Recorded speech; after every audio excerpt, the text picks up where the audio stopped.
যেহেতু বলে যে সার্টিফিকেট থাকলে লোন হবে, আসলে সার্টিফিকেট থাকলে লোন হবে, কিন্তু যথাযথ সার্টিফিকেট এবং যথাযথ প্রকল্পের মাধ্যমে যুব উন্নয়ন যুবকদের আর্থিকভাবে সচল দেওয়ার জন্য লোন প্রদান করে থাকে। মানে আপনি যে বিষয়ে প্রশিক্ষণ নেবেন ঠিক সেই বিষয়ে আপনাকে কাজ করতে হবে, তাহলে সেই বিষয়ের উপর আপনার ঋণ প্রদান করা হবে, অর্থাৎ যেটাকে আমরা বলি যুব ঋণ।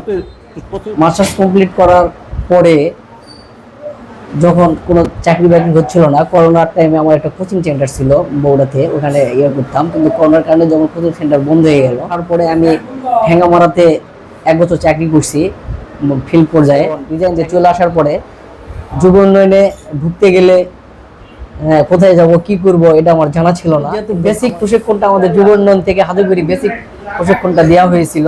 এই বেসিক প্রশিক্ষণের মাধ্যমে তারা আমাদেরকে অনলাইনে ওই বিভিন্ন চাকরি বাকরি দেখায়। তার মানে কি যুব উন্নয়ন অধিদপ্তর বাংলাদেশের যারা হতাশ ছিল তাদের পিছনে আছে কাজ করে?